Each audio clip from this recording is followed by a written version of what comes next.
Hello दोस्तों, good morning. मैं अमरदीप, आपके केमिस्ट्री ट्यूटर, और आप सबका global chemistry classes bye Amardeep sir YouTube channel में स्वागत है। इसी के साथ हम शुरुआत करते हैं।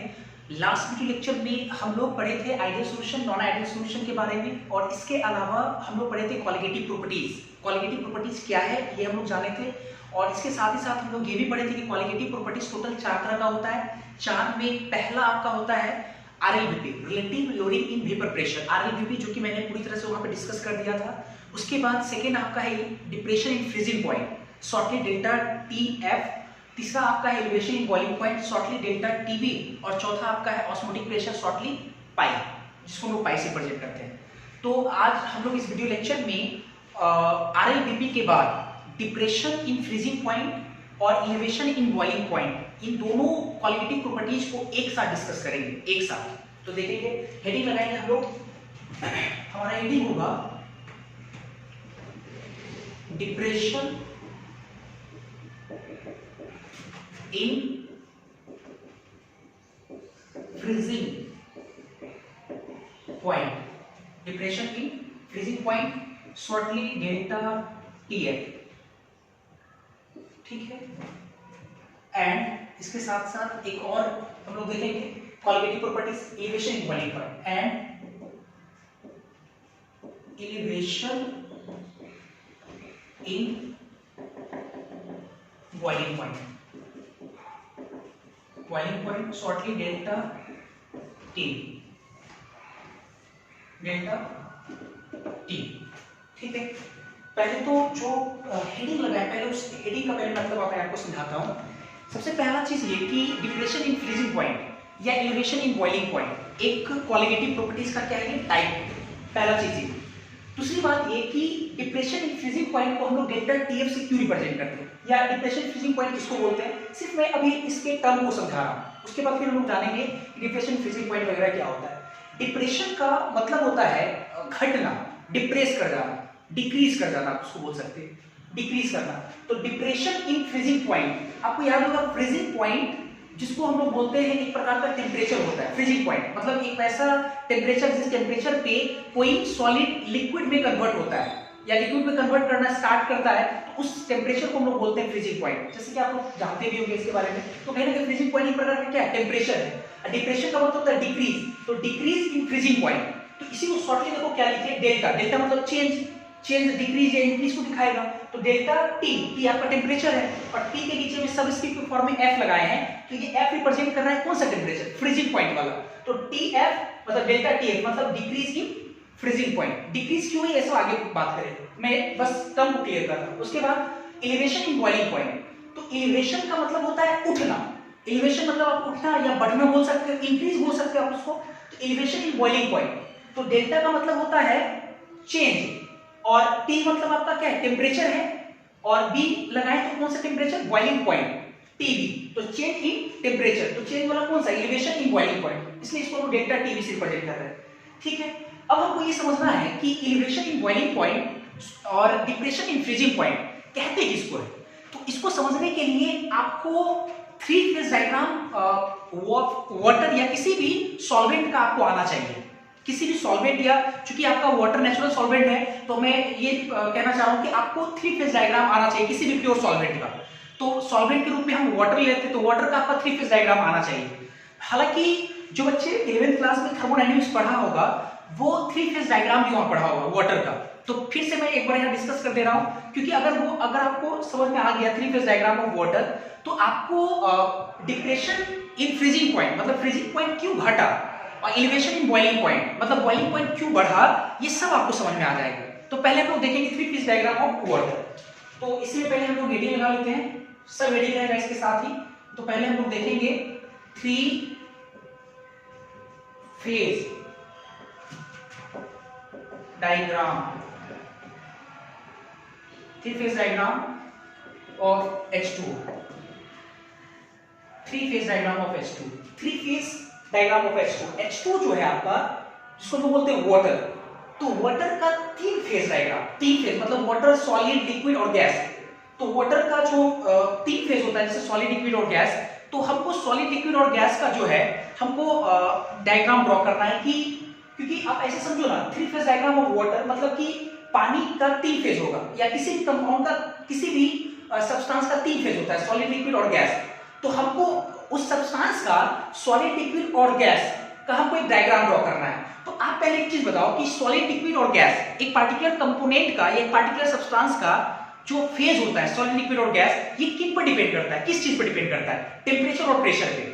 आप पढ़े होंगे कि अगर, चलो एग्जांपल के लिए पानी लेते हैं, अगर हम पानी को लो टेम्परेचर पर रखेंगे, लो, तो पानी जो H2 आपका है वो आइस के फॉर्म में मिलेगा, सॉलिड के फॉर्म में मिलेगा।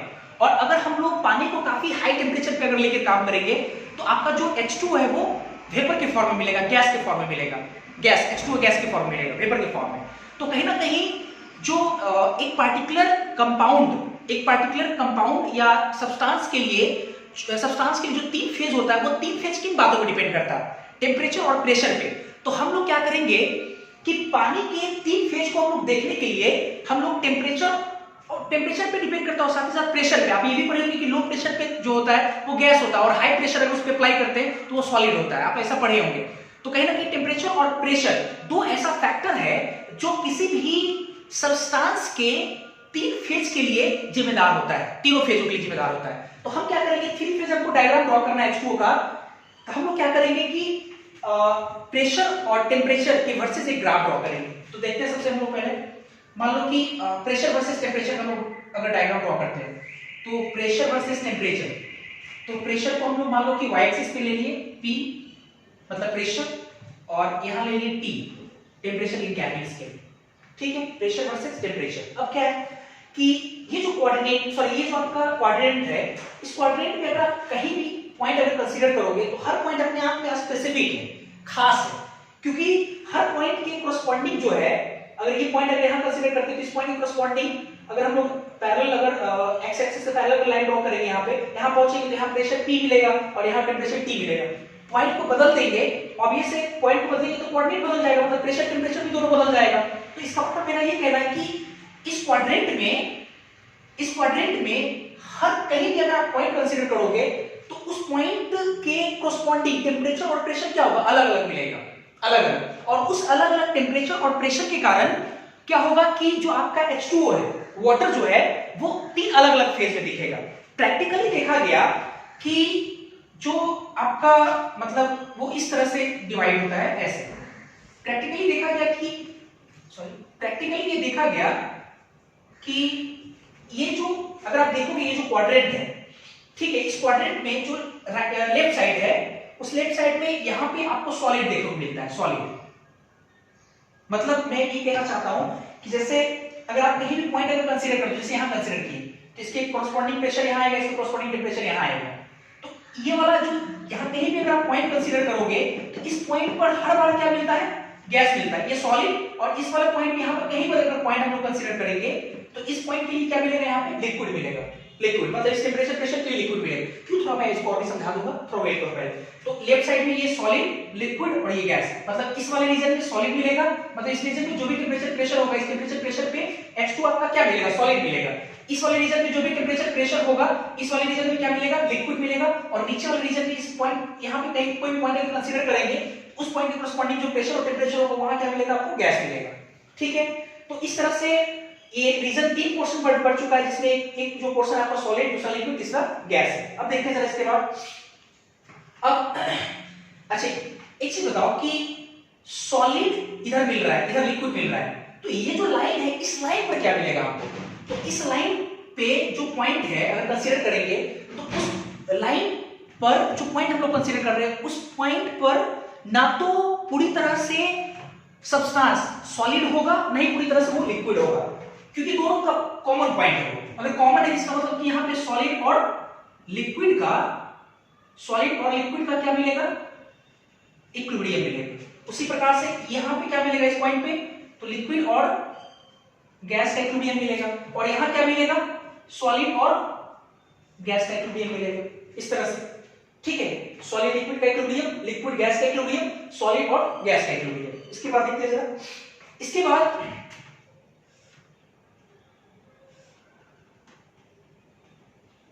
ठीक है, इसके बाद देखते हैं जरा। इसके बाद अगर हम लोग देखें तो ये जो आपका यहां से यहां तक जो कर्व है, अगर आप देखोगे तो इसमें टोटल 3 तरह का कर्व है, एक यहां से यहां तक, यहां से यहां तक और यहां से यहां तक। हर कर्व का एक स्पेसिफिक नेम है, वो नेम आप जानते भी होंगे। जैसे ये जो कर्व है, ये वाला कर्व, इस कर्व को हम लोग कहते हैं, इस कर्व को हम लोग कहते हैं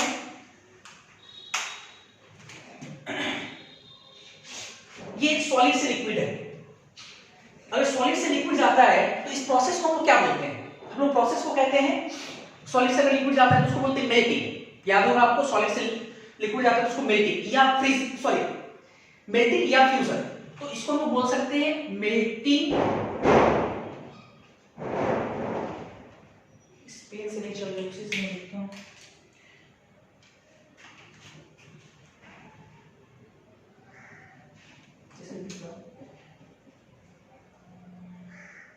इसको हम लोग क्या बोलेंगे? मेल्टिंग या फ्यूजन कर्व। मेल्टिंग या फ्यूजन कर्व, फ्यूजन भी बोलते हैं, फ्यूज कर जाना, सॉलिड लिक्विड में चला जाता है, फ्यूज कहते हैं उसको। मेल्टिंग या फ्यूजन कर्व, या हम लोग बोल सकते हैं, क्योंकि सॉलिड से आप लिक्विड सोचे हो, तो लिक्विड अगर सॉलिड में जाता है तो इस प्रोसेस को क्या बोलते हैं? फ्रीजिंग। लिक्विड अगर सॉलिड में चला गया फ्रीजिंग, तो आप इसको बोल सकते हैं क्या? Freezing curve. आप इस कर्व को फ्रीजिंग कर्व भी बोल सकते हैं, ठीक है। अच्छा, उसी तरह से अगर इस कर्व की अगर हम लोग बात करें, ये जो कर्व आपका है, ये वाला कर्व, अगर इस कर्व की हम लोग बात करें तो लिक्विड गैस में जा रहा है, लिक्विड से गैस का बनना, इसको हम लोग बोलते हैं इवेपोरेशन। तो इसको हम लोग बोल सकते हैं इवेपोरेशन कर्व,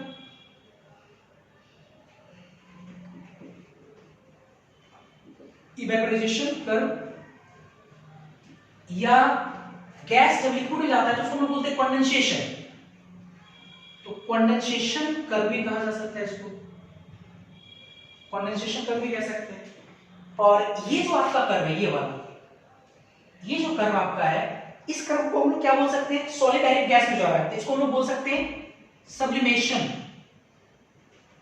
सब्लिमेशन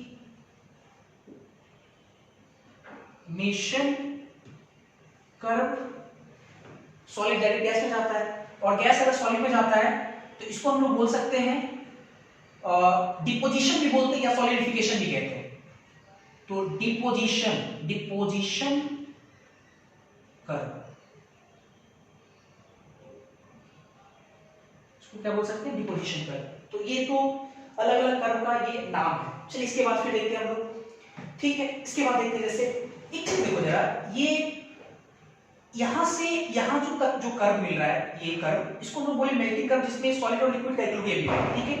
यहां से जो यहां तक कर्व है, इसमें लिक्विड और गैस को ये सेपरेट कर रहा है लाइन, इसका मतलब लिक्विड और गैस का इस पॉइंट पर क्या मिलेगा? इक्विलिब्रियम मिलेगा। और ये जो आपका लाइन है, ये जो आपका कर्व है, इस कर्व पे, ये जो कर्व है आपका सॉलिड और गैस को बांट रहा है, इसका मतलब कि इस कर्व पे सॉलिड और गैस का क्या मिलेगा? इक्विलिब्रियम मिलेगा। तो ये जो तीनों कर्व जो कॉमन है इस पॉइंट पे, तो इस पॉइंट को हम लोग बोलते हैं, इस पॉइंट को कहते हैं हम लोग triple point of water. Triple point of H2O। मतलब ट्रिपल पॉइंट का मतलब क्या हुआ कि ये एक ऐसा पॉइंट है, ये वाला, जहां पे सॉलिड भी मिलेगा, लिक्विड भी मिलेगा और गैस भी मिलेगा। क्योंकि इस पॉइंट पर हम देखें तो तीनों क्या है? कॉमन है। तो अब ये सब इसको हम बोलेंगे क्या? Triple point of water. और प्रैक्टिकली देखा गया कि ये जो पॉइंट है, ये जो पॉइंट आपका यहां जो कंसीडर किए हैं, इस पॉइंट पे खास करके वाटर के, जो वाटर के मेंशन कर रहा हूं, प्रैक्टिकल वैल्यू है कि टेंपरेचर देखा गया कि 0.098 ठीक है डिग्री सेल्सियस टेंपरेचर होता है, और प्रेशर जो होता है वो 4.58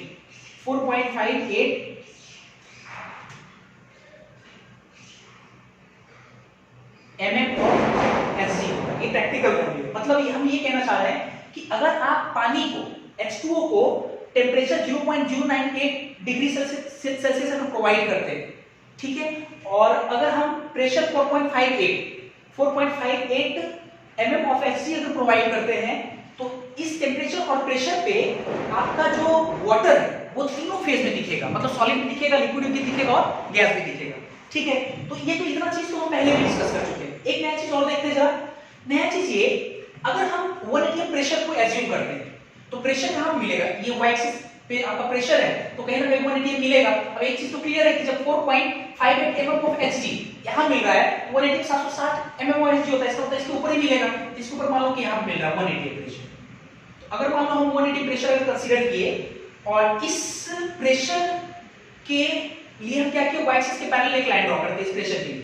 तो ये प्रेशर एक बार यहां कट कर रहा है और यहां भी कट कर रहा है, यहां भी कट कर रहा है इस लाइन को और इसको यहां भी कट कर रहा है। बढ़िया सी नजर है यहां पे।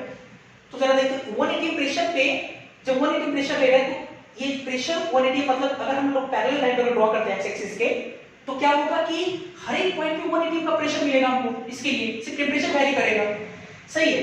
तो मेरा ये कहना है कि जब 1 atm का प्रेशर मिल रहा है तो एक बार यहां कट कर रहा है, एक बार यहां पे कट कर रहा है, ठीक है। तो इस पॉइंट के कोरस्पॉन्डिंग अगर आते हैं टेंपरेचर वाले कर्व पे, इस पॉइंट कोरस्पॉन्डिंग यहां पे, तो इसको हम लोग बोलेंगे TB0। TB0 क्यों, थोड़ा अच्छे समझना है आपको। एक चीज बताओ, आपको मैंने सिखाया होगा बॉइलिंग पॉइंट, याद होगा बॉइलिंग पॉइंट किसको कहते हैं, बॉइलिंग पॉइंट किसको कहते हैं, मैंने आपको पढ़ाया था। तो आपको याद होगा कि बॉइलिंग पॉइंट हम लोग कहते हैं, जैसे आप लोग 9th क्लास में पढ़े थे, तो उसके अलावा मैंने आपको पढ़ाया था बॉइलिंग पॉइंट का डेफिनेशन कि वो टेम्परेचर जिस टेम्परेचर पे लिक्विड का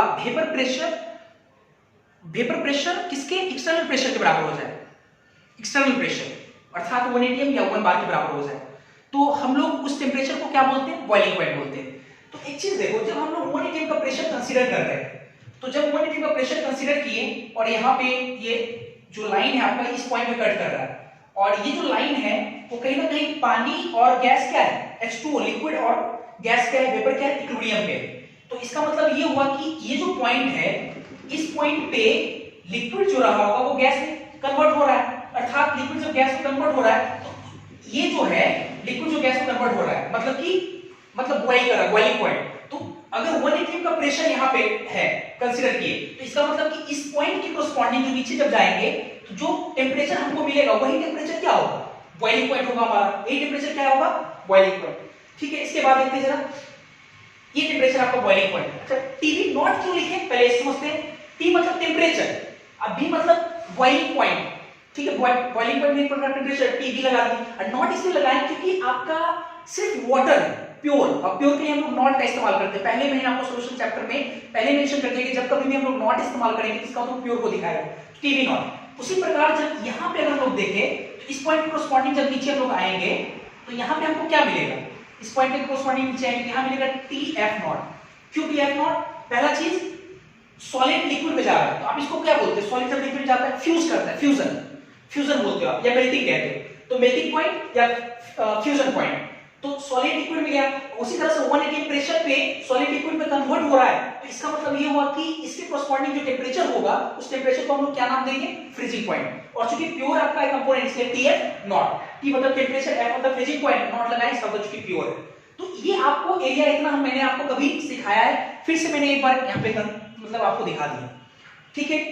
आई होप अगर आपको ये समझ में आ गया तो आपको एक और मैं डायग्राम ड्रॉ कर रहा हूं, अगर वो डायग्राम भी आपको समझ में आ गया, अगर ये आ गया तो, और अगर वो डायग्राम समझ में आ गया तो इसके बाद डिप्रेशन इन फ्रीजिंग पॉइंट और इन्वेशन इन बॉइलिंग पॉइंट को समझना हमारे लिए काफी आसान हो जाएगा। तो देखते हैं इसके बाद नाउ, अब आते हैं जरा देखें इसके बाद हम लोग क्या करते हैं। अभी तो हम लोग प्योर सॉल्वेंट का बोल सकते हो, वाटर आपको सॉल्वेंट है, तो प्योर सॉल्वेंट का हम क्या किए, 3 फेज डायग्राम ड्रॉ किए।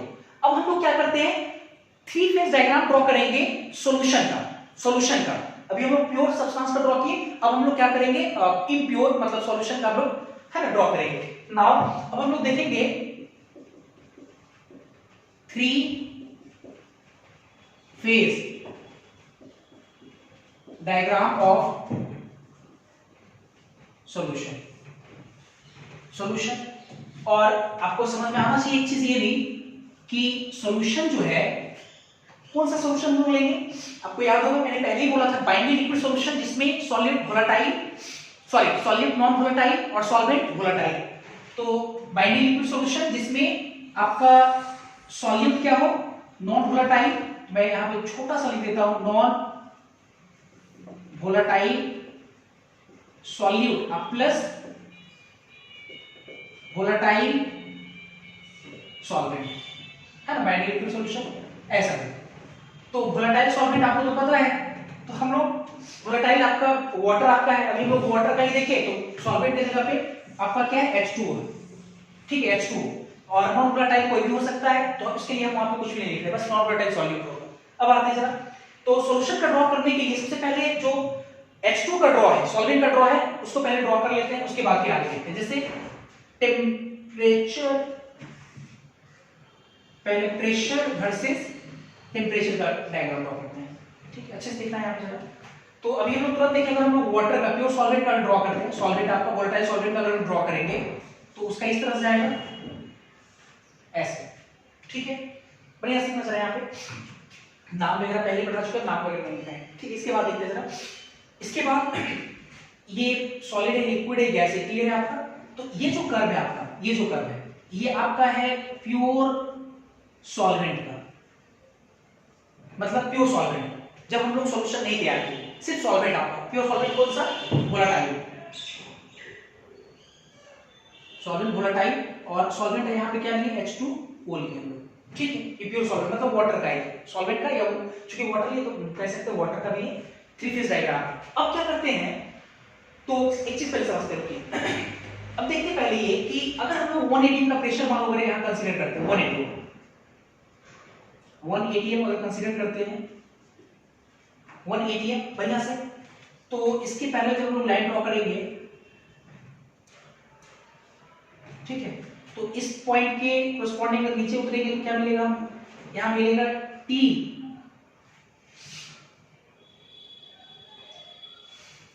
क्या मिलेगा, T F0, ठीक है, T F0,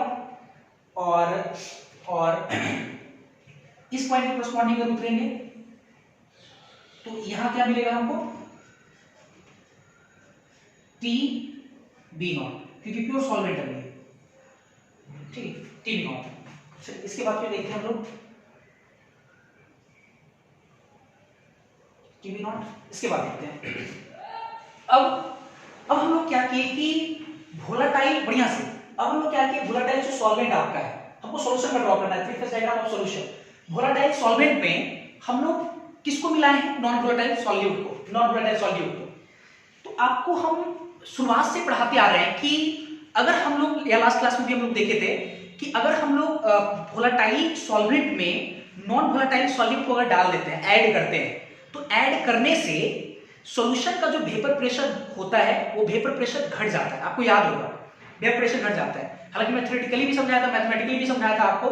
थ्योरेटिकली आप ऐसे समझो कि अगर सिर्फ सॉल्वेंट है तो इसका मतलब सॉल्वेंट के सरफेस पे सिर्फ सॉल्वेंट के मॉलिक्यूल आएंगे, ऑब्वियस है, आराम से इवेपोरेट होगा, ज्यादा से ज्यादा वेपर बनेगा, और इन्हीं के एरिया पे ज्यादा से ज्यादा मॉलिक्यूल कोलाइड करेगा, फोर्स लगाएगा, मतलब प्रेशर ज्यादा से ज्यादा लगेगा, क्लियर है। लेकिन अगर मान लो कि उस सॉल्वेंट में हम लोग नॉन वोलेटाइल सॉल्यूट को ऐड कर दिए, नॉन वोलेटाइल, तो अगर नॉन वोलेटाइल सॉल्यूट को ऐड कर दिए तो ऐड करने से क्या होगा, ऐड करेंगे तो अब क्या होगा कि जो सॉल्यूशन बना, उस सॉल्यूशन के सरफेस पे सॉल्वेंट मॉलिक्यूल के अलावा सॉल्यूट के भी मॉलिक्यूल आने लगेंगे, और अगर सॉल्यूट के मॉलिक्यूल अगर आने लगेंगे तो कहीं ना कहीं जब इवेपोरेशन की जो घटना होगी, तो उस इवेपोरेशन की घटना में सॉल्वेंट के मॉलिक्यूल जाएंगे, लेकिन सॉल्यूट के मॉलिक्यूल नहीं जाएंगे, क्यों, नॉन वोलेटाइल है। लेकिन सॉल्यूट के मॉलिक्यूल अगर नहीं जाएंगे तो सॉल्यूट का मॉलिक्यूल एक काम और कर रहा है, क्या कर रहा है कि सॉल्यूट का जो मॉलिक्यूल है वो रेसिस्ट कर रहा है, मतलब रोक रहा है सॉल्वेंट के मॉलिक्यूल को ऊपर जाने से, क्योंकि उसके सरफेस पे आ रहा है, तो कहीं ना कहीं वो अरंगा डाल रहा है, उसको रोकने की कोशिश कर रहा है, सॉल्वेंट के मॉलिक्यूल को ऊपर नहीं दे रहा जाने के लिए। इसका मतलब ये हुआ कि जब हम नॉन वोलेटाइल को डाल दिए, इसका मतलब कि सॉल्वेंट मॉलिक्यूल कम से कम स्केप कर पा रहा है, और कम से कम अगर स्केप करेगा, कम से कम मॉलिक्यूल ऊपर जाएगा, तो इनिट एरिया में कम से कम मॉलिक्यूल कोलाइड करेगा, कम से कम मॉलिक्यूल फोर्स लगाएगा, और कम से कम अगर फोर्स लगाएगा इसका मतलब कम से कम प्रेशर रहेगा। तो मेरा ये कहना है कि अगर ये तो प्योर सॉल्वेंट का है, तो अगर मान लो कि ठीक है ये प्योर सॉल्वेंट है, अब इसमें क्या किया, नॉन वोलेटाइल ऐड कर दिए, तो ऐड करने से क्या होगा कि वेपर प्रेशर घट जाएगा। तो अभी वेपर प्रेशर कितना है 180 एम, ये प्योर सॉल्वेंट का वेपर प्रेशर 180 एम है। अच्छा क्यों 180 है ये भी आपको समझ आना चाहिए। मैंने बोला था कि अगर वेपर प्रेशर एटमॉस्फेरिक प्रेशर के बराबर हो जाए और एटमॉस्फेरिक प्रेशर कितना 180 है तो उसके कॉरस्पॉन्डिंग जो टेंपरेचर होता है उसको हम बोलते हैं बॉइलिंग पॉइंट, आपको याद हो। तो ये चीज हम ले रहे हैं, इसका मतलब 180 से कम हो जाएगा। तो अगर 180 से कम होगा तो ये जो आपका कर्व है जो थ्री फेज डायग्राम वाटर का मिल रहा है इससे ऊपर मिलेगा सॉल्यूशन का कि नीचे? नीचे मिलेगा क्योंकि प्रेशर कम हो रहा है। तो प्रेशर अगर कम हो रहा है इसका मतलब कि प्रेशर कम करने के लिए ये जो आपका जो डायग्राम है वो क्या चला जाएगा? नीचे चला जाएगा। तो देखो जरा नीचे चला जाएगा तो क्या होगा, मतलब ऐसे मिलेगा, मतलब ये डायग्राम भी नीचे भागेगा, ये डायग्राम भी नीचे भागेगा, ये नीचे नहीं भागेगा। ये जो आपका कर्व मतलब ये कर्व जो 3 है ये दोनों कर्व नीचे भागेगा लेकिन ये कर्व नीचे नहीं भागेगा। क्यों? इसको मैं समझाता हूं पहले, रुक जाओ। ये ऐसे हो गया, ये भी नीचे भागेगा, ये ऐसे हो गया और ये वाला जो कर्व आपका है ये नीचे नहीं भागेगा, मतलब ये जो है ऐसे ही रहेगा। यहाँ पे थोड़ा डिफरेंशिएट करने तो उसी के ऊपर मर्ज रहेगा लेकिन थोड़ा डिफरेंशिएट करने के लिए भाई ऐसे दिखा देगा, उसी के पास से गुजर जाएगा, मतलब उसके ऊपर से ही है वो लाइन ऐसे, ठीक है। उसको समझाऊंगा कि क्यों नहीं, ठीक है। देखते हैं सबसे पहला चीज ये देखो जरा अच्छे से, ये जो आपका लाइन है, ये जो कर्व है, यहाँ पे सॉलिड और गैस का इक्विलिब्रियम मिलता है, आपको पता होगा। और ये जो कर्व आपका है यहाँ पे सॉलिड और लिक्विड का इक्विलिब्रियम मिलता है। और ये जो कर्व आपका है, बढ़िया से थोड़ा देखना है, ये जो कर्व आपका है यहाँ पे लिक्विड और गैस का इक्विलिब्रियम मिलता है, बिल्कुल अच्छे से देखना है यहाँ पे। अच्छा सॉलिड लिक्विड का इक्विलिब्रियम, लिक्विड गैस का इक्विलिब्रियम, सॉलिड गैस का इक्विलिब्रियम। मैं अभी आपको ये समझाने वाला हूं कि अगर वेपर प्रेशर घटता है सॉल्यूशन का तो ये दोनों कर्व नीचे आएगा लेकिन ये कर्व नीचे नहीं आएगा। क्यों नहीं आएगा इसको जरा समझते हैं। मैं ये कहना चाह रहा हूं कि जैसे वेपर प्रेशर घटा, पहले ये समझते हैं क्यों वेपर प्रेशर, सॉल्यूशन का क्यों वेपर प्रेशर घटा। सॉल्यूशन का वेपर प्रेशर इसलिए घटा क्योंकि जब आप नॉन वोलेटाइल सॉल्यूट को ऐड किए तो नॉन वोलेटाइल सॉल्यूट जो है, नॉन वोलेटाइल सॉल्यूट वो क्या कर रहा है कि सॉल्वेंट के मॉलिक्यूल को रेसिस्ट कर रहा है, अरंगा डाल रहा है उसके मॉलिक्यूल को एस्केप करने से, ठीक है। तो कहीं ना कहीं नॉन वोलेटाइल सॉल्यूट के कारण ये सब चीजें हो रही है। तो मेरा ये कहना है कि जो नॉन वोलेटाइल सॉल्यूट है, बढ़िया से, जो नॉन वोलेटाइल सॉल्यूट है वो सॉल्यूशन में किस फॉर्म में है, मतलब उस सिस्टम में किस फॉर्म में है। ना तो वो पूरी तरह से सॉलिड है, क्योंकि अगर आप सॉलिड लिए उसको अगर मिला दिए पानी में तो वो सॉलिड रहा का, वो तो लिक्विड हो गया, है कि नहीं, वो लिक्विड हो गया, या एक्वस बोल सकते हैं आप उसको, अगर पानी है तो एक्वस हो गया। अच्छा दूसरी बात ये, उसका वेपर भी नहीं बनेगा क्योंकि पहले हम कंसीडर कर चुके नॉन वोलेटाइल। तो इसका मतलब ये हुआ कि कहीं ना कहीं जो आपका नॉन वोलेटाइल सॉल्यूट है वो सिस्टम में, सॉल्यूशन में लिक्विड के फॉर्म में है, लिक्विड के फॉर्म में। तो इसका मतलब कि जो भी कर्व लिक्विड से रिलेटेड होगा उस कर्व पे ही इंपैक्ट आएगा। तो देखो ना, ये आपका सॉलिड लिक्विड का क्या है, सॉलिड लिक्विड का इक्विलिब्रियम है, ये लिक्विड गैस का इक्विलिब्रियम है। तो लिक्विड है तो कहीं ना कहीं ये वाला कर्व नीचे आ गया, ये भी कर्व नीचे आ गया, लेकिन ये सॉलिड गैस है तो ना तो आपको non volatile solute pure solid के फॉर्म में मिल रहा है और ना ही गैस के फॉर्म में मिल रहा है। इसका मतलब ये हुआ कि इस वाले कर्व पे कोई इंपैक्ट नहीं पड़ेगा, मतलब जैसे जो कर्व है वैसे ही रहेगा, ठीक है। अब इसके बाद देखते हैं जरा, अब ठीक है, इसके कॉरस्पॉन्डिंग अगर देखेंगे हम लोग, ये इस पॉइंट के कॉरस्पॉन्डिंग, ये वाला आपका किसका है, ये सॉल्यूशन का है, ये सॉल्यूशन कर्व आपका है, ये प्योर सॉल्वेंट कर्व है आपका,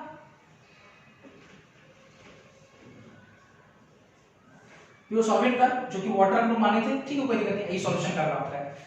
अब देखो जरा, अगर हम लोग इस पॉइंट के कॉरस्पॉन्डिंग इधर नीचे उतरेंगे तो ये आपका क्या होगा, टीएफ होगा, मतलब फ्रीजिंग पॉइंट होगा, सॉलिड से लिक्विड। लेकिन इस पॉइंट के कॉरस्पॉन्डिंग दिख रहा है, ये आपका क्या है, सॉल्यूशन के लिए, तो सॉल्यूशन का क्या होगा, फ्रीजिंग पॉइंट। सॉल्यूशन का फ्रीजिंग पॉइंट मतलब फ्रीजिंग पॉइंट पर का टेंपरेचर होता है फ्रीजिंग पॉइंट। तो शॉर्टली क्या किए, नीचे में सब इसके फॉर्म में एफ लगा दें, टीएफ, ये आपका क्या है, फ्रीजिंग पॉइंट सॉल्यूशन का।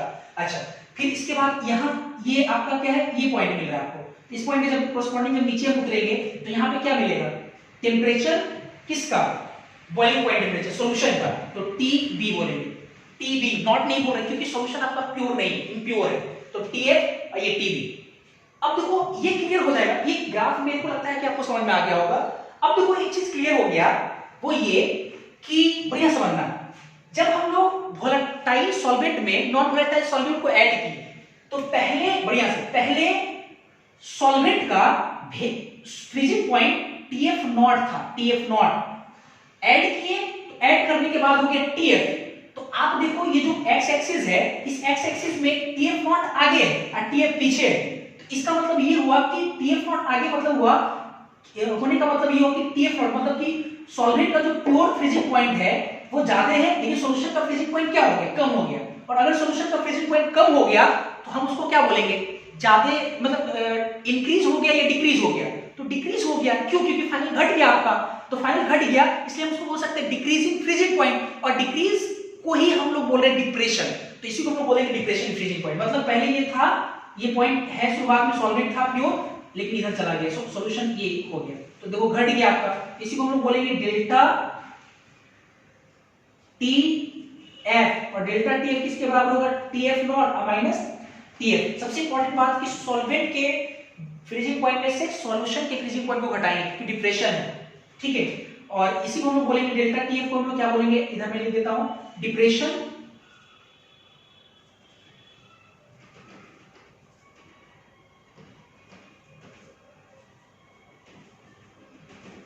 इन फ्रीजिंग पॉइंट। अच्छा, इसके बाद देखते हैं जरा, ये क्या है, सॉल्वेंट का बॉइलिंग पॉइंट है, ठीक है यहाँ पे, और ये सॉल्यूशन का बॉइलिंग पॉइंट है। देखो ये आगे चला गया, सॉल्यूशन का बॉइलिंग पॉइंट आगे चला गया।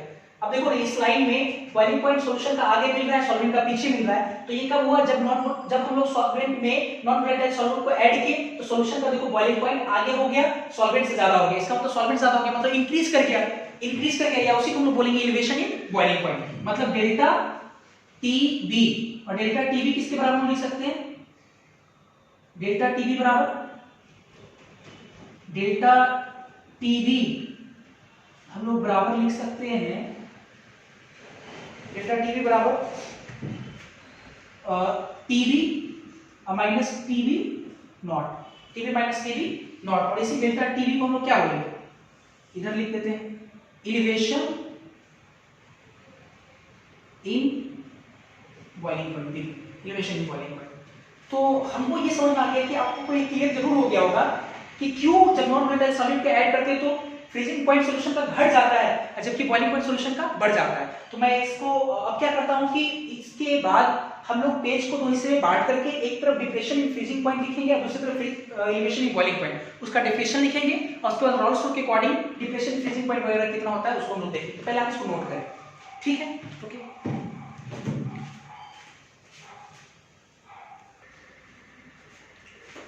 इसके बाद हम लोग पेज को दो हिस्से में बांटते हैं। एक हिस्से में हम लोग लिखेंगे डिप्रेशन इन फ्रीजिंग पॉइंट, पहले लिखता हूं मैं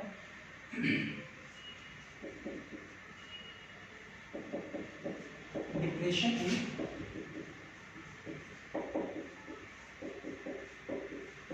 फ्रीजिंग पॉइंट और शॉर्टली डेल्टा टीएफ, और दूसरे हिस्से में लिखेंगे हम लोग elevation in boiling point shortly delta T, delta T, ठीक है। इसके बाद इसको डिफाइन करते हैं, डिप्रेशन इन फ्रीजिंग पॉइंट किसको बोलेंगे, बढ़िया से देखना है अभी। जो मैंने आपको ग्राफिकली सिखाया उसी को वर्ड में लिखते हैं। कैसे लिखेंगे कि जब हम लोग नॉन वोलेटाइल सॉल्वेंट को वोलेटाइल सॉल्वेंट में ऐड करते हैं तो ऐड करने से सॉल्यूशन का वेपर प्रेशर घट जाता है, जो कि ठीक है हम लोग देखे भी, और सॉल्यूशन का वेपर प्रेशर घटने से सॉल्यूशन का फ्रीजिंग पॉइंट भी डिक्रीज कर जाता है, और इसी decrease in vapour pressure, sorry इसी डिक्रीज इन फ्रीजिंग पॉइंट को हम लोग बोलते हैं डिप्रेशन इन फ्रीजिंग पॉइंट। लिखेंगे when non volatile solute is added in a volatile solvent, then vapor pressure of solution decreases, vapor pressure of solution decreases and freezing point of solution also decreases,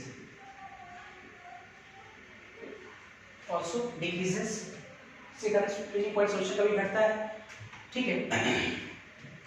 this decrease in freezing point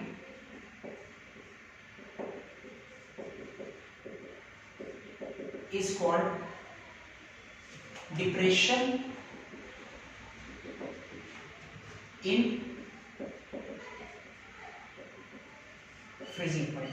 चूंकि घटा है, देखो मैंने क्या लिखा, non volatile solvent को जब हम लोग वोलेटाइल सॉल्वेंट में ऐड करते हैं तो वेपर प्रेशर सॉल्यूशन का क्या होता है, डिक्रीज करता है, और and freezing point solution also decreases, और this decrease in freezing point, इसी डिक्रीज इन फ्रीजिंग पॉइंट को हम लोग क्या बोलते हैं, डिप्रेशन इन फ्रीजिंग पॉइंट। और ठीक है, डिप्रेशन फ्रीजिंग पॉइंट तो अगर घट गया है तो इसका मतलब हम लोग डेल्टा टीएफ मतलब क्या लिखेंगे, टीएफ नॉट माइनस टीएफ, क्योंकि घटा है टीएफ नॉट माइनस टीएफ, और इसी को हम लोग क्या बोल रहे हैं, डिप्रेशन इन फ्रीजिंग पॉइंट, ठीक है।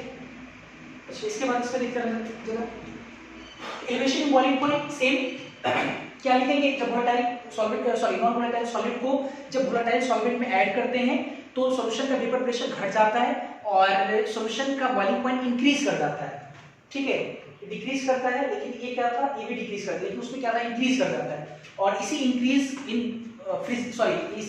इन बॉइलिंग पॉइंट को हम लोग क्या बोलते हैं, एलिवेशन इन बॉइलिंग पॉइंट। इसमें लिखेंगे व्हेन, सेम इसी तरह से non volatile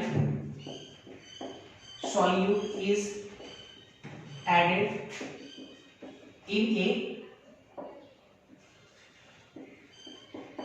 volatile solvent, then vapor pressure of solution decreases, and due to which, और जिसके कारण, and due to which क्या होता है, boiling point of solution increases, and this increase जो इंक्रीज किया, increase in boiling point, this increase in boiling point is called elevation in boiling point, elevation in boiling point. मैंने लिखा non volatile solvent को जब लोग volatile solvent में add करते हैं तो वेपर प्रेशर डिक्रीज करता है, और ड्यू टू व्हिच, जिसके कारण बॉइलिंग पॉइंट सॉल्यूशन का इंक्रीज करता है, देखिए भी ग्राफिकली बढ़ जाता था, और इसी इंक्रीज बॉइलिंग पॉइंट को हम लोग क्या बोलते हैं, एलिवेशन इन बॉइलिंग पॉइंट। और डेल्टा टीबी कितने बराबर बढ़ा है, तो अगर बढ़ा है तो हमेशा किस में घटाएंगे, फाइनल में से इनिशियल को घटाएंगे, फाइनल ज्यादा है तो TB minus TB naught,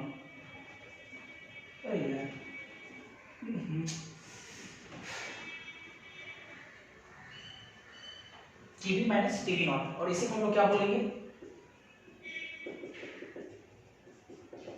elevation in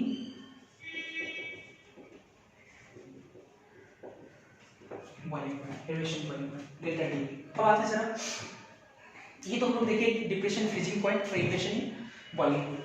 इसके बाद राउल्स लॉ के अकॉर्डिंग जो डिप्रेशन इन फ्रीजिंग पॉइंट होता है, बढ़िया समझना है, राउल्स लॉ के अकॉर्डिंग जो डिप्रेशन इन फ्रीजिंग पॉइंट होता है या एलिवेशन इन बॉइलिंग पॉइंट होता है, ये डायरेक्टली प्रोपोर्शनल होता है मोललिटी के।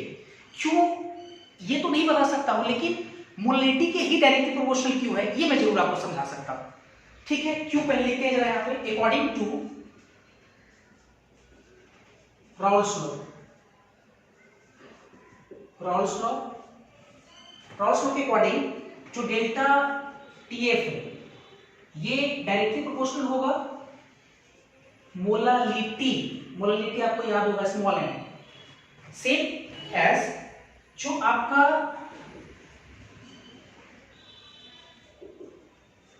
एलिवेशन इन बॉइलिंग पॉइंट होगा अर्थात डेल्टा टीबी, डेल्टा टीबी ये भी डायरेक्टली प्रोपोर्शनल टू मोलालिटी अर्थात स्मॉल एन। क्यों, इसको जरा समझते हैं। जैसे मोलालिटी जो होता है वो एक प्रकार का कॉन्सेंट्रेशन टर्म्स है, ठीक है, और कॉन्सेंट्रेशन टर्म्स जो है वो रिलेटिव अमाउंट को बताता है, जिसको हम लोग बोलते थे सॉलिड और सॉल्वेंट का रिलेटिव अमाउंट बताता है, उसको हम बोलते थे कॉन्सेंट्रेशन टर्म्स, आपको याद होगा। और मोलालिटी भी कॉन्सेंट्रेशन टर्म्स से अर्थात रिलेटिव अमाउंट को बताता है। उतना भी छोड़ो, चलो मोलालिटी का जो डेफिनेशन है या जो फॉर्मूला उसी से काम करते हैं। मैं ये आपको जरूर समझा सकता हूं कि डिप्रेशन इन फ्रीजिंग पॉइंट और elevation in boiling point molality के डायरेक्टली ही प्रोपोर्शनल क्यों, इनवर्सली प्रोपोर्शनल क्यों है। मैं आपको ये समझा दूंगा कि डायरेक्टली प्रोपोर्शनल तो कुछ क्लियर हो जाएगा। नहीं सुनिए, देखते हैं जरा। तो पहले से समझते हैं मोलालिटी क्या होता है। सॉल्यूट का मोल बटा सॉल्वेंट का मास, आपको याद होगा सॉल्यूट का मोल बटा सॉल्वेंट का मास। एक चीज बताओ, मोलालिटी ज्यादा से ज्यादा हो इसके लिए क्या होना चाहिए, सॉल्यूट का मोल ज्यादा से ज्यादा होना चाहिए सॉल्यूट का, और सॉल्वेंट कम से कम। चलो सॉल्यूट ज्यादा से ज्यादा हो, यही ना। तो सॉल्यूट अगर ज्यादा से ज्यादा होगा अर्थात सॉल्यूट कौन है, नॉन वोलेटाइल। अगर नॉन वोलेटाइल सॉल्यूट ज्यादा से ज्यादा होगा, बढ़िया से नॉन वोलेटाइल सॉल्यूट ज्यादा से ज्यादा होगा, इसका मतलब ये हुआ कि सरफेस पे सॉलिड के मॉलिक्यूल ज्यादा से ज्यादा आएंगे, और अगर वो ज्यादा से ज्यादा आएगा तो इसका मतलब कि सॉल्वेंट के मॉलिक्यूल कम से कम इवेपोरेट करेगा, और सॉल्वेंट का मॉलिक्यूल अगर कम से कम इवेपोरेट करेगा तो सॉल्वेंट के मॉलिक्यूल कम से कम इवेपोरेट करता है, तो इसका मतलब सॉल्यूशन के सरफेस पे कम से कम प्रेशर लगेगा, और अगर कम से कम प्रेशर लगेगा तो ये जो डिफरेंस है डेल्टा टी, वो जो गैप है वो अपने आप ज्यादा से ज्यादा हो जाएगा। तो हो गया ना डायरेक्टली। गैप कैसे ज्यादा होगा, ये तो ग्राफिकली तुमको समझ में आना चाहिए।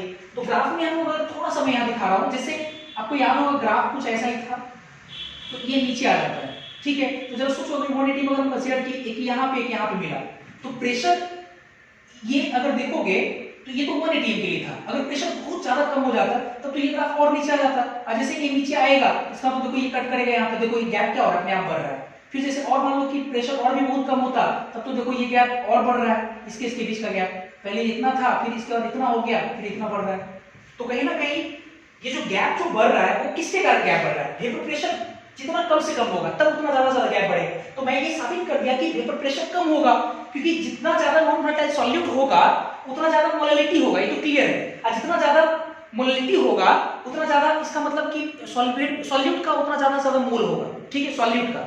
और सॉल्यूट का जितना ज्यादा मोल सरफेस पे आएगा, इसका मतलब ये हो कि सॉल्वेंट कम उड़ेगा तो प्रेशर कम लगाएगा। अब प्रेशर कम लगाएगा तो जितना प्रेशर कम होगा ये उतना नीचे आता चला जाएगा, और इसका मतलब गैप आपका क्या होगा, बढ़ेगा।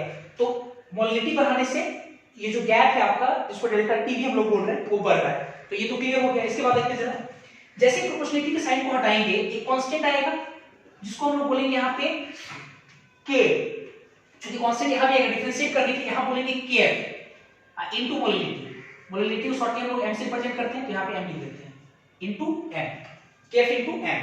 और यहाँ भी क्या आएगा, डेल्टा टीवी, डायरेक्टली प्रोपोर्शनल के साइन को हटाएंगे कांस्टेंट आएगा, और उस कांस्टेंट को हम लोग बोलेंगे केबी, शॉर्टली केबी, और इनटू कितना, एम, मोलालिटी। हियर यहाँ पे क्या है, एम तो आपको क्लियर है, मोलालिटी है। यहाँ पे केएफ आपका कांस्टेंट है, और इस कांस्टेंट का कुछ स्पेशल नाम है। इस कांस्टेंट को हम लोग बोलते हैं मोलल। देखो मोलल बोले, मोलल आपको याद होगा, मोलालिटी के लिए आता था, मोलालिटी के लिए आता था, नॉर्मलिटी के लिए आता है। इसको हम बोलेंगे, चूंकि मोलालिटी है तो मोलल डिप्रेशन कांस्टेंट, क्या बोलेंगे इसको,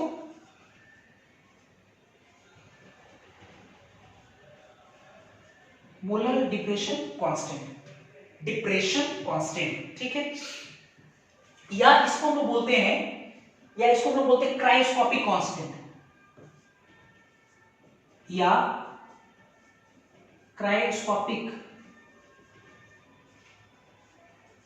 constant, cryoscopic CRYSCOPIC, cryoscopic constant. जबकि यहां जो कांस्टेंट है आपका केबी, केबी को हम लोग बोलेंगे molal elevation, molal elevation, elevation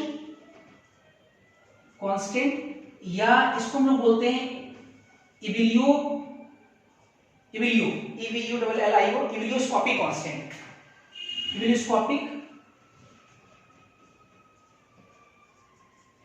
ebullioscopic constant, molar elevation constant या इबिलियोस्कोपिक कांस्टेंट केबी को, और केएफ को मोलर डिप्रेशन कांस्टेंट या क्रायोस्कोपिक कांस्टेंट। ठीक है, ये पेज के हिस्से में बात करके लिखे। इसके बाद हम लोग और जानेंगे केएफ और केबी के बारे में। केएफ और केबी के बारे में एक पॉइंट बहुत इंपॉर्टेंट है, इसके बाद हम लोग देखेंगे, पहले आप इसको नोट कीजिए।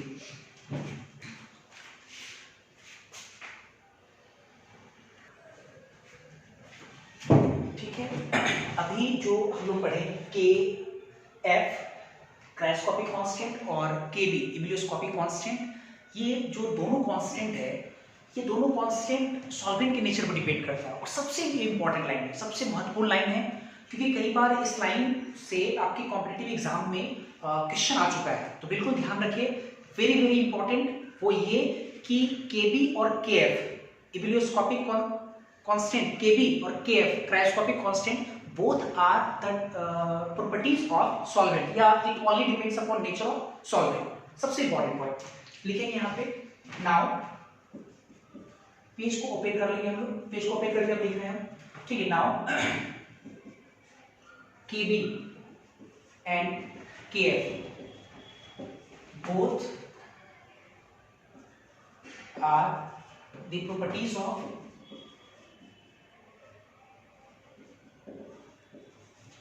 सॉल्वेंट। सिर्फ किसका ये प्रॉपर्टीज है? सॉल्वेंट का प्रॉपर्टीज है। ठीक है, तो सॉल्वेंट का प्रॉपर्टीज है। तो मेरा ये कहने का मतलब है कि केबी और केएफ का जो वैल्यू होगा वो सॉल्वेंट के नेचर पर डिपेंड करेगा। मतलब किसी सॉल्यूशन में अगर आप सॉल्वेंट को बदल देते हैं, सॉल्वेंट को, तो इसका मतलब ये हुआ कि केबी और केएफ का वैल्यू भी बदल जाएगा। और अगर मान लो कि 2 3 4 सॉल्यूशन लाए, चारों सॉल्यूशन में एक ही तरह का सॉल्वेंट है, इसका मतलब कि उस सॉल्यूशन का केबी केएफ वैल्यू क्या होगा? सेम होगा, क्योंकि सॉल्वेंट को बदलने से आपका केबी केएफ बदलने वाला है।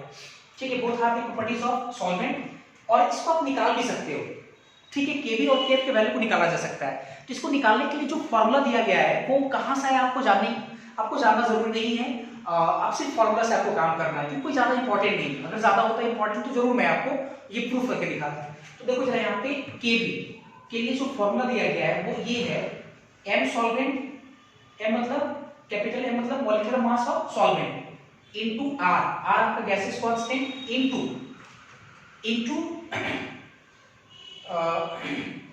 आर है सॉल्वेंट, हाँ, इनटू टी बी नॉट का whole square, T B naught का होल स्क्वायर। ठीक है, और divided by enthalpy of vaporization into 1000। तो इसको अच्छे से समझेंगे। केबी बराबर मैंने लिखा है M solvent, molar mass of solvent, क्योंकि पहले ही बोले कि सॉल्वेंट का प्रॉपर्टीज है। इसका मतलब कि कहीं ना कहीं केबी और केएफ का जो टोटल वैल्यू है, पूरा जो वैल्यू है वो सिर्फ सॉल्वेंट की इंफॉर्मेशन से ही निकलेगा, क्योंकि सॉल्वेंट का प्रॉपर्टीज है। तो देखो molecular mass of solvent R आपका कांस्टेंट है, जिसको गैसेस कांस्टेंट बोलते हैं, और टीबी जो आपका है वो टीबी नॉट मतलब बॉइलिंग पॉइंट उस सॉल्वेंट का, प्योर सॉल्वेंट का, टीबी नॉट। अच्छा, मैंने टीबी नॉट लिखा क्यों, ये भी आपको समझ आना चाहिए। केबी मतलब क्या है? मतलब मोलर एलिवेशन कांस्टेंट है, जिसको बॉइलिंग पॉइंट बोलते हैं। बॉइलिंग पॉइंट से आपका आया था, तो कहीं ना कहीं यहाँ पे क्या लेंगे हम लोग? टीबी नॉट का होल स्क्वायर लेंगे। अच्छा, यहाँ नीचे क्या एंथैल्पी वेपराइजेशन क्यों इस्तेमाल कर रहे हैं? क्योंकि ऑब्वियस है कहीं ना कहीं आप लिक्विड को गैस बनाएंगे, लिक्विड से गैस बनाने के प्रोसेस में जो एंथैल्पी वगैरह यूज होता है उसको बोलते हैं enthalpy vaporization, delta H vaporization into 1000। ये 1000 सेट किया हुआ है पैरामीटर से, क्या क्या लेना है आपको मैं नीचे लिखूंगा हेयर करके। ठीक है, उसी प्रकार एंड अगर हम लोग केबी की बात, सॉरी केबी हो चुका है, केएफ की बात करें तो केएफ में भी यही फॉर्मूला है आपका, सिर्फ जो टर्म है वो बदल जाएगा, जो टर्मिनोलॉजी यहाँ पे इस्तेमाल हुआ है उसको बदलना है बस। मोलर मास ऑफ सॉल्वेंट रहेगा ही, आर रहेगा ही, टीबी नॉट नहीं होगा। यहाँ पे क्या होगा? टीएफ नॉट का होल स्क्वायर, टीएफ नॉट, क्योंकि फ्रीजिंग पॉइंट हो जाएगा वहां पे।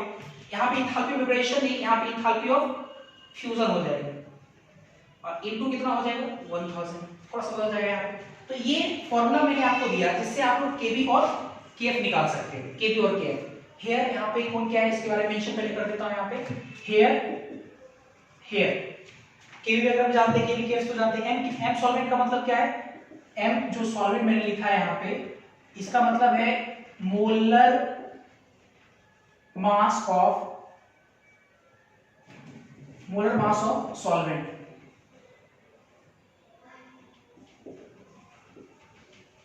Molar mass of solvent. R आपका पता है आपको, गैसियस कांस्टेंट है ना। टीवी नॉट क्या है,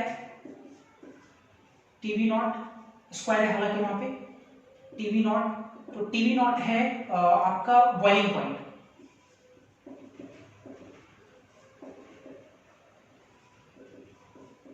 of pure solvent, pure solvent. उसी प्रकार टीएफ नॉट क्या है, ये आपका है freezing point of pure solvent.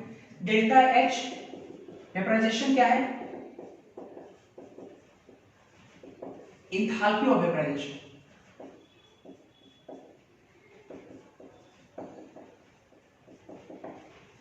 और डेल्टा एच फ्यूजन क्या है, delta H fusion enthalpy of fusion.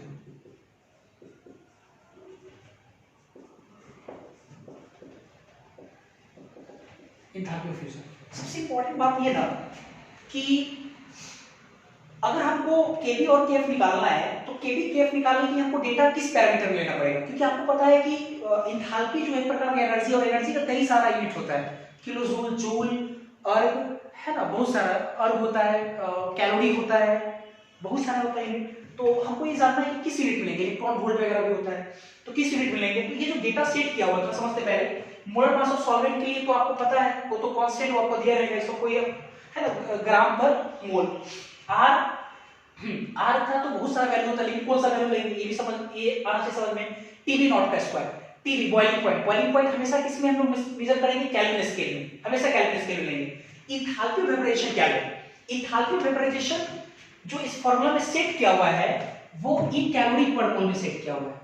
Calorie CAL, calorie पर मोल, इन कैलोरी पर मोल, ठीक है। तो आर का वैल्यू हमेशा हम कैलोरी लेंगे, और आर का वैल्यू कैलोरी में कितना होता है, 2 होता है, ठीक है, वो आप लोग जानते हैं। तो आर का वैल्यू कैलोरी में 2 होता है, और एंथैल्पी ऑफ वेपराइजेशन कितना लेंगे हम लोग, कैलोरी पर मोल में लेंगे हमेशा, चाहे वो जूल में दिया रहे, चाहे अर्ग में दिया रहे, चाहे इलेक्ट्रॉन वोल्ट में दिया रहे। हम उसको पहले क्या करेंगे, कैलोरी में बदल लेंगे, कैलोरी में बदलने के बाद जब इस वैल्यू को यहाँ पर रखेंगे और जब इसको कैलकुलेट करेंगे तो आपका केबी का वैल्यू आएगा। क्लियर है। अच्छा, ये तो क्या था यहाँ पे इंफॉर्मेशन मैंने मेंशन किया। इसके बाद आते हैं जरा, इसके बाद अगर हम लोग यूनिट्स की बात करें, केएफ और केबी की अगर यूनिट्स की बात करें,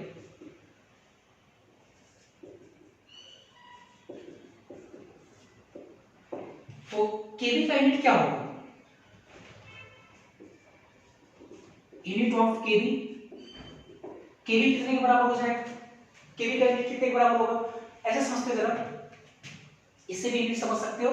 या अभी हम लोग थोड़े पहले देखे थे कि जो केबी का अगर कोई यूनिट निकालना है तो कैसे निकालेंगे। हम लोग जानते हैं कि चूंकि केबी किस में आता है, किस फॉर्मूला में, डेल्टा टीबी बराबर कितना, केबी इनटू स्मॉल एम, मोलैलिटी, ठीक है। हमको केबी का यूनिट चाहिए, तो केबी बराबर कितना लिखेंगे, केबी बराबर delta TB upon M, small M.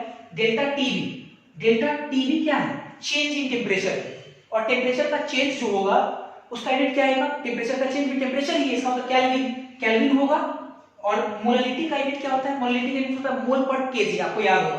तो मोल पर केजी, इसका मतलब कि केजी तो ऊपर चला गया, तो कैलोरी, सॉरी कैलोरी में बोल रहा हूं, केल्विन केजी, नीचे मोल है तो इसका मतलब पर मोल, यही होगा यूनिट। तो मैं यहां लिख सकता हूं केल्विन केजी पर मोल, या चूंकि टेम्परेचर का जो डिफरेंस है वो आप केल्विन में निकाले चाहे डिग्री सेल्सियस में, बात बराबर है। तो आप चाहे तो इसका ये भी लिख सकते हैं क्या, डिग्री सेल्सियस किलोग्राम पर मोल, ये हो जाएगा।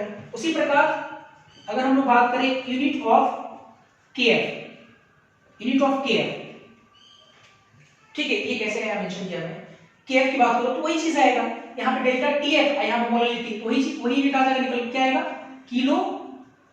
किलोग्राम, सॉरी किलो में बोल रहा हूं, केल्विन किलोग्राम पर मोल, या डिग्री सेल्सियस किलोग्राम पर मोल, ये यूनिट होगा, ठीक है, ये यूनिट हो जाएगा। इसके बाद आते हैं जरा एक चीज और, सबसे इंपॉर्टेंट बात ये, जैसे वाटर आपका सॉल्वेंट है और वाटर आपका नेचुरल सॉल्वेंट है, अगर सॉल्वेंट मेंशन नहीं करता तो लोग मान के चलते कि पानी आपका क्या है, सॉल्वेंट है। तो मेरा ये कहना है कि वाटर का जो है इंफॉर्मेशन, बहुत सारे इंफॉर्मेशन कई बार क्वेश्चन में नहीं दिया जाता है, आपको उसका इंफॉर्मेशन पता होना चाहिए। जैसे मैं कभी पूछता हूँ वाटर का बॉइलिंग पॉइंट आपको याद होता है 100 डिग्री सेल्सियस, बॉइलिंग वाटर का फ्रीजिंग पॉइंट 0 डिग्री सेल्सियस आपको याद होता है, वाटर का डेंसिटी 1 ग्राम पर ml आपको याद होता है। तो उसी प्रकार मैं ये कहना चाहता हूँ कि वाटर का इंफॉर्मेशन आपको पता होना चाहिए। जैसे कि अगर सॉल्वेंट हमारा वाटर है तो उसका केबी और केएफ का वैल्यू भी पता होना चाहिए। हालांकि ज्यादातर सवाल में तो मेंशन कर देता है, लेकिन अगर मान लो किसी सवाल में मेंशन नहीं किया तो आपको केबी और केएफ का वैल्यू वाटर के लिए आना चाहिए, याद रहना चाहिए, तभी काम चलेगा। तो वाटर का जब केबी और केएफ वैल्यू जब निकाला जाता है तो ये वैल्यू निकल के आता है, मैं इधर दिखा रहा हूं, 4H2O वाटर अगर सॉल्वेंट का काम करता है तो इसके लिए के वैल्यू ऑफ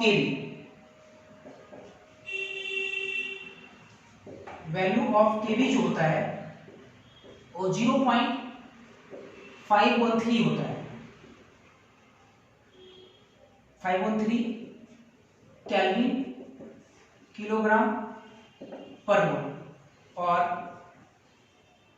वैल्यू ऑफ जो केएफ होता है वो 1.86 केल्विन किलोग्राम पर मोल होता है। तो ये आपको वाटर का इंफॉर्मेशन पता होना चाहिए, इतना आपको ध्यान रखने की जरूरत है, ठीक है, इतना इंफॉर्मेशन दे दो। अच्छा ठीक, कुछ बच्चे के दिमाग में होगा सर ये वैल्यू आया कैसे, तो मैं इसको ही बता सकता हूँ वैल्यू कैसे आया। अगर आपको केवी निकालना है वाटर का तो ऑब्वियसली ये फॉर्मूला लगाओगे, तो सॉल्वेंट का मोलर मास कितना लोगे, 18, घर पे कैलकुलेट करके देखना इतना आ जाएगा। 18 लो इसका वैल्यू, चूंकि इसका वैल्यू कैलोरी में पता होता है तो इसको क्या लेंगे, 2 लेंगे, टीवी नॉट 100 मतलब डिग्री सेल्सियस नहीं 373 लेंगे, केल्विन में 373 का स्क्वायर करो, divided by enthalpy of vaporization. अगर आप फिजिक्स में थर्मोडायनामिक्स अगर पढ़े होंगे तो आपको वाटर का एंथैल्पी ऑफ वेपराइजेशन और एंथैल्पी ऑफ फ्यूजन का डेटा आपको याद कराया गया होगा हीट चैप्टर में। तो अगर याद कराया गया होगा तो मेरे को याद नहीं है अभी, हालांकि 540 या कुछ होता है, ध्यान है थोड़ा सा 540 वगैरह कुछ होता है। तो आप ये वैल्यू यहाँ पे रखना, देख लेना एक बार, 8 to 1000 जब इसको आप कैलकुलेट करोगे तो केवी का वैल्यू निकल के आएगा पानी के लिए 0.513 पक्का आएगा कैलकुलेट करने के बाद। और अगर आपको केएफ निकालना है तो molecular mass of solvent water का 18 into 2, इसको केल्विन लेना तो इसको हमेशा 2 लेंगे, 2 into TF not, freezing point कितना होता है 0 अर्थात 0 डिग्री सेल्सियस होता है, केल्विन कितना होगा 273 का स्क्वायर डिवाइडेड बाय इसका वैल्यू into 1000, तो इसको सॉल्व किया जाता है तो 1.86 वैल्यू आता है। तो आज के लिए इतना ही रहते हैं, आज का आपका एलिवेशन इन बॉइलिंग पॉइंट और डिप्रेशन फ्रीजिंग पॉइंट खत्म हो गया। तो आज आप लोग जाकर के असाइनमेंट में क्वेश्चन नंबर 17 से लेकर के 28 तक बनाएंगे, तकरीबन 11 सवाल है ना, 11 12 सवाल है, इसको जाकर आपको घर पे बनाएंगे। तो आज के लिए इतना ही रहने देते हैं, थैंक यू।